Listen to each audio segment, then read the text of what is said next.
suggesting he built a magnificent temple in Jerusalem and possessed unimaginable wealth, earning him a place among the richest and most influential men in history. Even today his legacy endures, continuing to captivate the imaginations of scholars, theologians, and history enthusiasts alike. In recent development, a group of Israeli archaeologists has made a remarkable claim. They believe they have discovered the tomb of King Solomon, hidden for over 3,000 years. If true, this discovery could revolutionize our understanding of a figure whose life and reign have shaped religious narratives and historical discourse across millennia. For centuries, the location of Solomon's final resting place has been the subject of speculation and debate, with some dismissing the possibility as pure myth. However, under the leadership of Dr. Eilat Mazar, a respected and pioneering archaeologist, a team has unearthed what might be the very tomb of this legendary king in the city of David. Dr. Mazar's reputation within the archaeological community is well established. In 1986, she discovered an ancient gatehouse near the city of David, though at the time she hesitated to link it directly to Solomon. Her cautious approach eventually gave way to new insights. In 2009, renewed excavations around the gatehouse uncovered artifacts that appeared to date back to Solomon's era. Upon reviewing the evidence, Dr. Mazar suggested the structure may indeed have been built in the 10th century BCE, during the period attributed to Solomon's reign. Her methodology was distinctive. Unlike many of her contemporaries, who maintained a strict boundary between science and religious texts, Mazar saw value in integrating biblical accounts with archaeological findings. Her guiding principle, "We must let the stones speak," highlighted her belief in the significance of material culture in reconstructing history. Among the many artifacts discovered at the site were over 30 clay bulli, tiny seals once used to secure documents. Though small, these seals hold immense historical value and could reveal critical information about the individuals and events of that time. One particular bulla especially captivated Dr. Mazar's attention, igniting rare excitement in the often cautious field of archaeology. Her depth of knowledge allowed her to interpret the site with a perspective that balanced scholarship with an openness to biblical correlation. Interestingly, the team's initial goal had not been to find Solomon's tomb. Instead, they were searching for remnants of King David's palace. While exploring Jerusalem's ancient core, they stumbled upon a massive wall spanning over 2,110 feet known as the Cave of the Kings. Its size and architectural complexity amazed the team. The wall encompassed a gatehouse, a corner tower, and a royal structure, elements that indicated it may have belonged to a grand edifice, perhaps a palace or temple. Radiocarbon dating and nearby ceramic artifacts both aligned with the time of Solomon's reign. Considering the scarcity of rulers in the 10th century BCE capable of commanding such resources, Mazar concluded that the site likely belonged to either King David or King Solomon.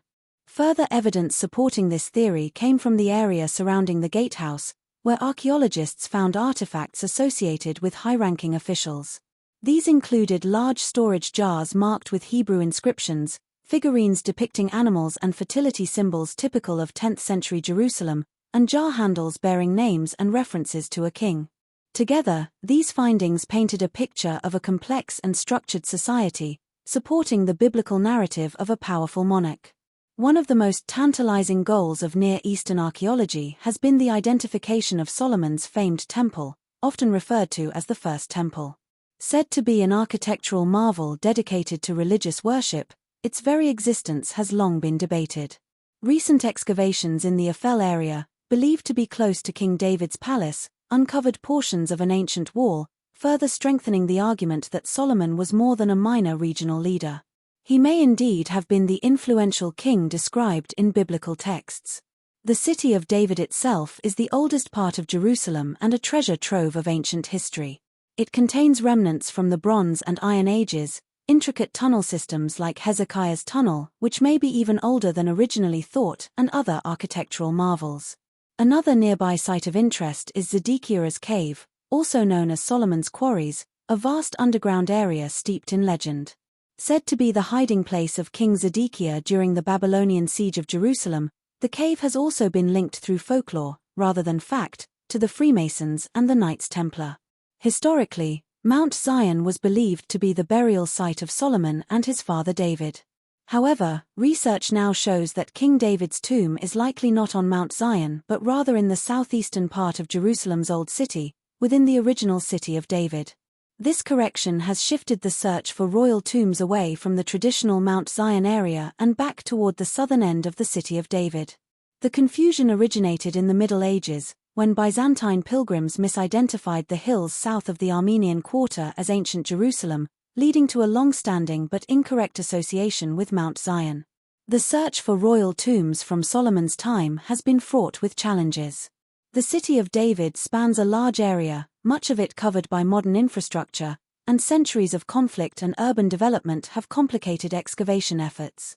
Nonetheless, archaeologists remain undeterred, driven by the possibility of shedding light on the governance, culture, and spirituality of ancient Israel.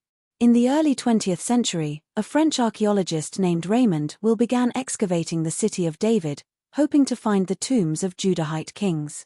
His ideas, though initially met with skepticism, were later supported by archaeologist Jeff Zorn. Will uncovered 9 rock-cut tombs, 3 of which, T1, T2, and T3, he speculated could have belonged to the early kings of Israel. Although it remains uncertain whether these tombs housed Solomon's remains, the idea has persisted. Some theorize that Solomon's tomb may have been intentionally hidden to protect it from looters, a common practice in antiquity, while others suggest it may have been relocated due to political or religious upheaval. The tomb of the kings in Jerusalem, once believed to house David and Solomon, still draws public interest.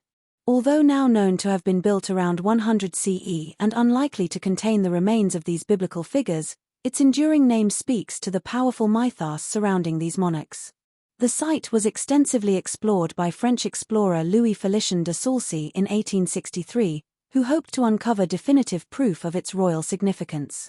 While he found ancient sarcophagi, including one bearing an inscription now kept in Paris, his discoveries left many questions unanswered. Imagine then a shadowed chamber untouched by time. Dr. Jonathan Hayes, a modern archaeologist, stands in awe before a crown adorned with glittering sapphires, possibly belonging to Solomon. The carvings on the crown depict stories of wisdom and power, echoing Solomon's legendary reputation. Nearby lies a scepter inlaid with precious stones, and scrolls thought lost forever line the chamber walls. One scroll, astonishingly preserved, reflects Solomon's thoughts on justice and governance, offering a rare glimpse into the mind of a king celebrated for his intellect. These artifacts do more than verify historical claims, they enrich our understanding of the ancient world. They suggest a society with a sophisticated administrative system and geopolitical influence. Clay bulli, used to seal documents, are among the most revealing finds. These tiny seals, dating back thousands of years and sometimes bearing names from biblical texts, serve as crucial links to the past. Their discovery indicates that Jerusalem was not a backwater town but a thriving hub of governance and culture. The search for Solomon's tomb transcends archaeology, it is a quest to comprehend a vanished world. Each seal, inscription, and artifact is a piece of a grand puzzle, one that helps reconstruct the political, spiritual, and cultural fabric of ancient Israel. While definitive proof of Solomon's tomb remains elusive, the discoveries emerging from the City of David continue to blur the line between legend and reality. The stones beneath Jerusalem may yet speak again, revealing the truths of a king whose wisdom and legacy continue to resonate through the ages. Specific Hebrew names strengthen the argument that this was indeed an administrative or royal center from the 10th century BCE. This bolsters the case for Solomon not just as a minor regional figure but as a powerful monarch commanding significant resources. The possibility of identifying the site of Solomon's famed First Temple has long fascinated historians and archaeologists alike. Described in the Bible as a marvel of craftsmanship and religious devotion, the temple was said to be situated on the Temple Mount near the City of David. Excavations in the area known as the Ophel have uncovered ancient wall segments believed to be connected to Solomon's construction projects. These discoveries suggest Jerusalem was not merely a provincial town but a thriving capital with impressive architecture and urban planning, reflective of a powerful central government. The City of David, named for Solomon's father and located just south of the Temple Mount, is considered the oldest part of Jerusalem.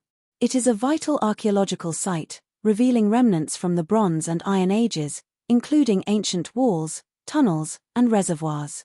Among the most intriguing features is Hezekiah's tunnel, originally believed to be built by King Hezekiah, but now suspected to predate his rule. Nearby, Zedekiah's cave, also known as Solomon's quarries, offers another layer of legend. This vast underground cavern has fueled speculation for centuries, with tales suggesting it served as a hiding place for King Zedekiah or even a meeting place for the Knights Templar. While such stories are more folklore than fact, they reflect the enduring fascination with Jerusalem's ancient past.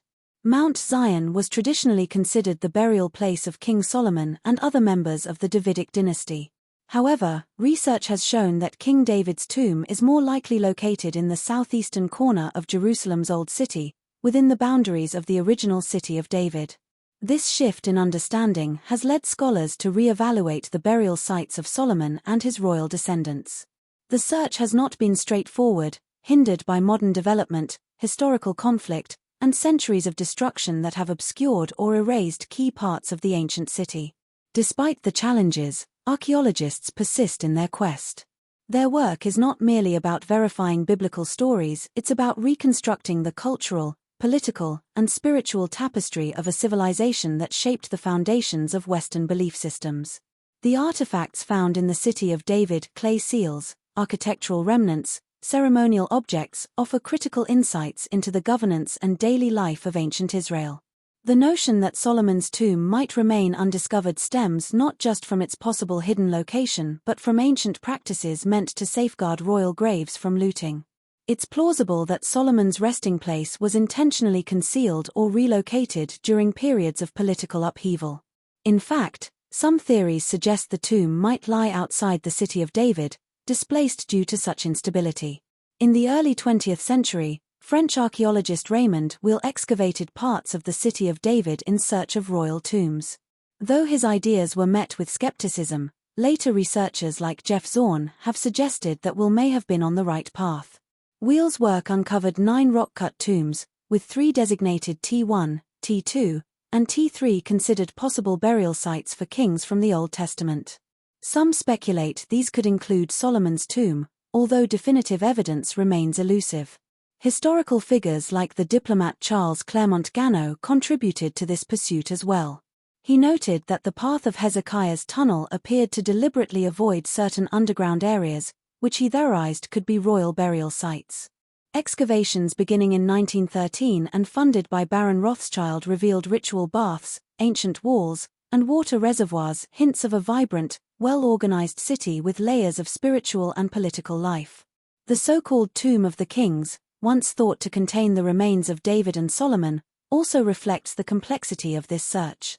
Although now dated to around 100 CE and likely not connected to the biblical kings, its name persists as a symbol of the enduring mystery.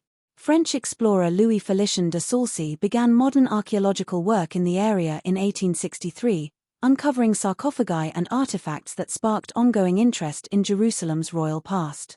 Imagine the discovery of a chamber untouched for millennia, a place where Dr. Jonathan Hayes, a modern archaeologist, finds a crown adorned with sapphires and intricate carvings that depict the fabled wisdom and strength of Solomon. A scepter inlaid with gemstones rests beside scrolls that recount treaties, alliances, and insights into justice. These imagined treasures speak not only to Solomon's legendary wealth but to the depth of